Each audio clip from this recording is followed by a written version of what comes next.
Resting at the base of the Sangre de Cristo mountain range in what's frequently called God's country lies the Purgatory Valley, a valley rich in coal, but richer with the stories of individuals whose lives were deeply embedded in the black rock. Their stories are buried hundreds of feet below the surface of the earth. The coal miner's story and the coal they mined is the Purgatory Valley. I was born and raised in Valdez, Colorado. I was born there in 1919, house number 45. I was born and raised in a little camp in Cypress, Colorado. I was born in Cokeville, Colorado. There's a two-story house which is no longer there anymore, but the location I could still point out exactly.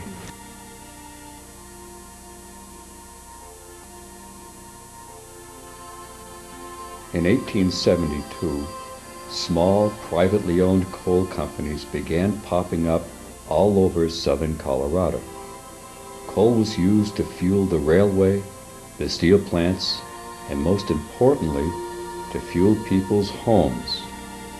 In 1892, two of the largest companies, Colorado Coal and Iron and the Colorado Fuel Company, combined to form the Colorado Fuel and Iron Company under the leadership of John Osgood, the Fuel King of Colorado.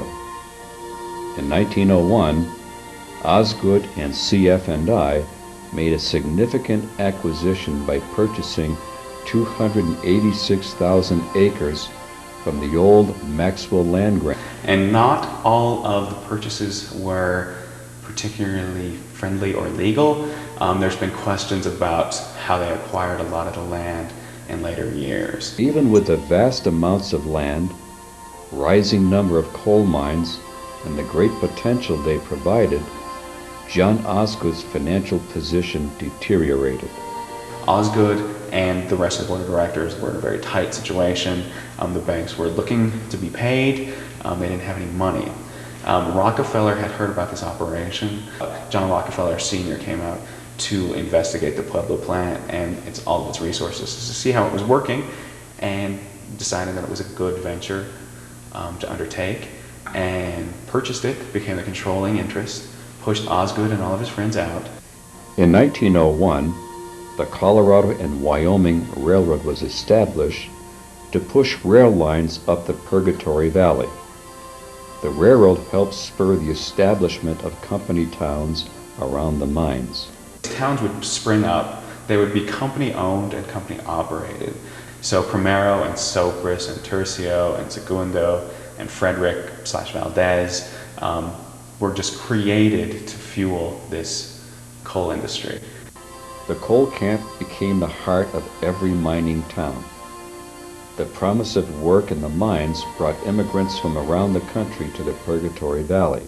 CF&I and the other mining companies were very interested in a cheap labor force, and so they looked to recruit folks from Eastern Europe, from Italy, Hispanics, and African American. Italians, Croatians, Mexicans, and more came together, not only as a community, but also as a family. They depended on each other to make it through the good and bad times. The way people got together at a time in need, they all helped each other. The community was a close community, I think, because whenever something happens, we all ran. The immigrant families lived in company houses, shopped at the Colorado Supply Company store, were educated in company schools, and were treated by company doctors. CF&I was a pioneer in corporate social engineering. It built YMCAs, bowling alleys, and dance halls. I think CF&I company was great. They provided a dispensary. They provided recreational facilities via the YMCA. They took care of the schools. Nothing brought a coal camp together more than baseball. Each camp organized a team to play against surrounding coal camp squads throughout the summer. We had some older men who were ball players in their younger days, and they took an interest. We would form little baseball teams, and we'd play against one another during the summertime. The company wanted to create a loyal, productive, Americanized workforce. Kindergartens were started in mining camps to help form good citizens, who in turn become good company employees. CF&I made a considerable effort to dominate all aspects of its workforce's lives. In these little towns like Primero, you would have houses that were provided for you. So they would be 3-room house up to a 6-room house, and you would pay by the room. So it was generally $2 per room. There would also be a company store where you could buy all of your material, and you could get loans against your paycheck at the company store. And so at points, you would not be working for money, you'd be working to pay off what you owed the company store. To make things easier, miners were often paid with special company money called script, which could only be used at the company store. In the end, the company managed to get back a large portion of the wages paid to miners. In those days, a lot of the miners that didn't have ready cash would come to the office for an advance on their money, and that we used to write them script, and they would be able to go out and buy groceries at the store.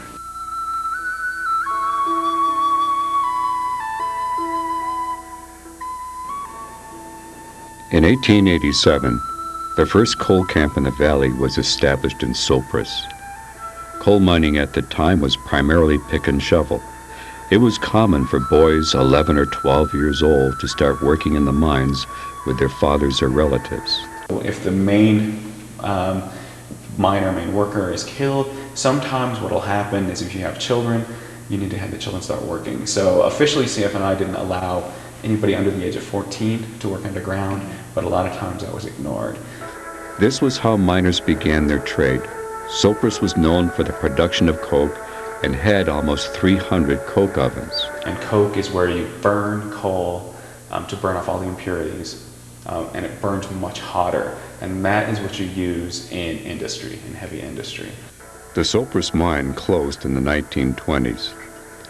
After decades of debates and political exchanges, the federal government purchased the property on which Cypress sat in the late 1960s. Slowly but surely, the camp settlements were demolished in preparation for the construction of the Purgatory Dam, Trinidad Lake. The dam was built for flood control and irrigation purposes. Just up the valley from Cypress was the coal camp of Cokedale, which was also a large producer of coke.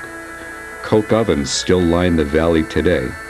The schoolhouse, company store, church, and various other buildings are still used. Cokedale was not owned by CF&I, but by the American Smelting and Refining Company. The camp opened in 1906 and was home to 500 families. Unlike the other mining communities, which were abandoned when area mines closed, the residents of Cokedale had the opportunity to buy their homes from the mining company for $100 a room.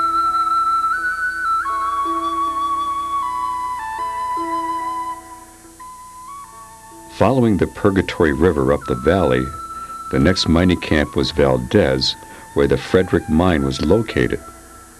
The mine opened in 1906 when the coal industry was booming, and John Rockefeller Jr. took control of CF&I. The houses were all owned by the company. For the most part, they were 4-room houses. No inside water. They did have outside privies. I venture to say there was a good number of houses in the camp, and there's a lot of children in those days. The mine closed in 1959. Valdez survived for a while, and then the company decided to sell it and tore everything down.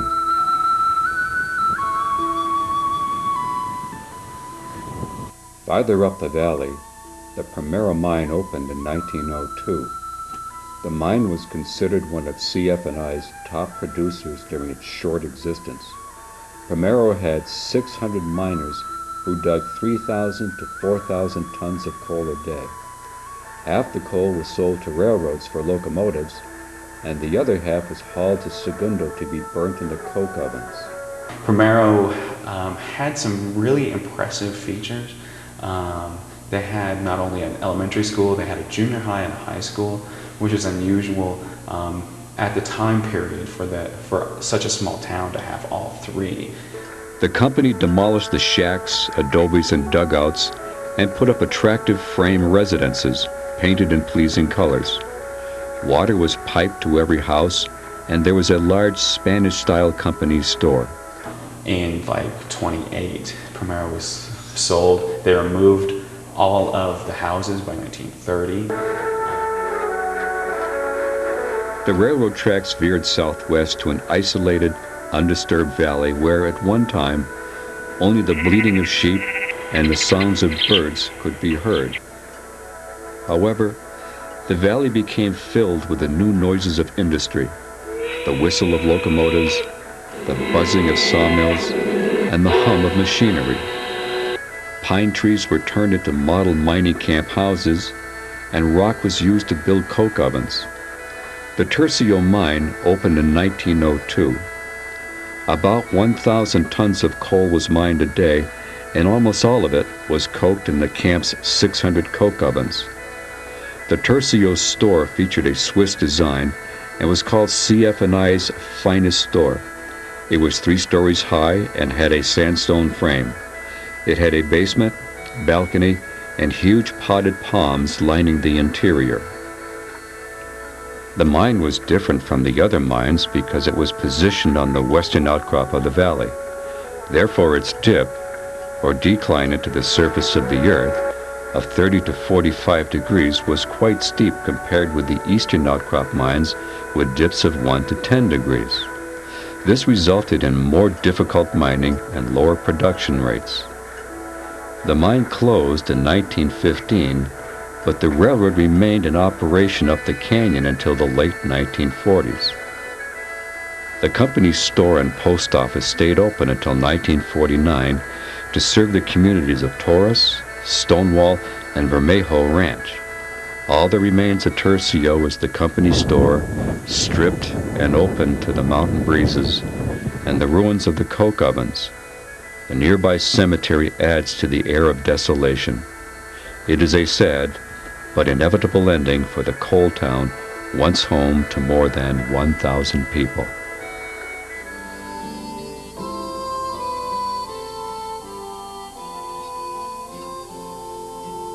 Miners lived a life of uncertainty and fear. The laboring miners were called diggers and often found themselves digging coal in kneeling or prone positions. Mud and water in working areas made this condition dismal and painful. They worked in poor light, relying on dangerous open flame lamps. Diggers picked coal from the veins and loaded it into mining cars. The coal was checked for cleanliness based on removal of rock and debris. Dirty coal led to severe penalties such as a dock and pay, suspension, or even dismissal. The time taken to clean the coal was considered dead work, and miners were not paid for this time. The only time you ever got paid is when they're pulling out coal. So if you don't pull out coal, if you have to just clean up a room or you have to put up the timbers, that's all unpaid work. Dead work also included removing rock along the track, clearing cave-ins, and assisting men with timbering. Miners' pay was determined by the tonnage of their coal cars, which passed over scales. However, oftentimes diggers were credited with less tonnage than they produced due to inaccurate scales and unjust weighment. We were paid at the rate of 89 cents per ton of coal that you mined and loaded on the car coal.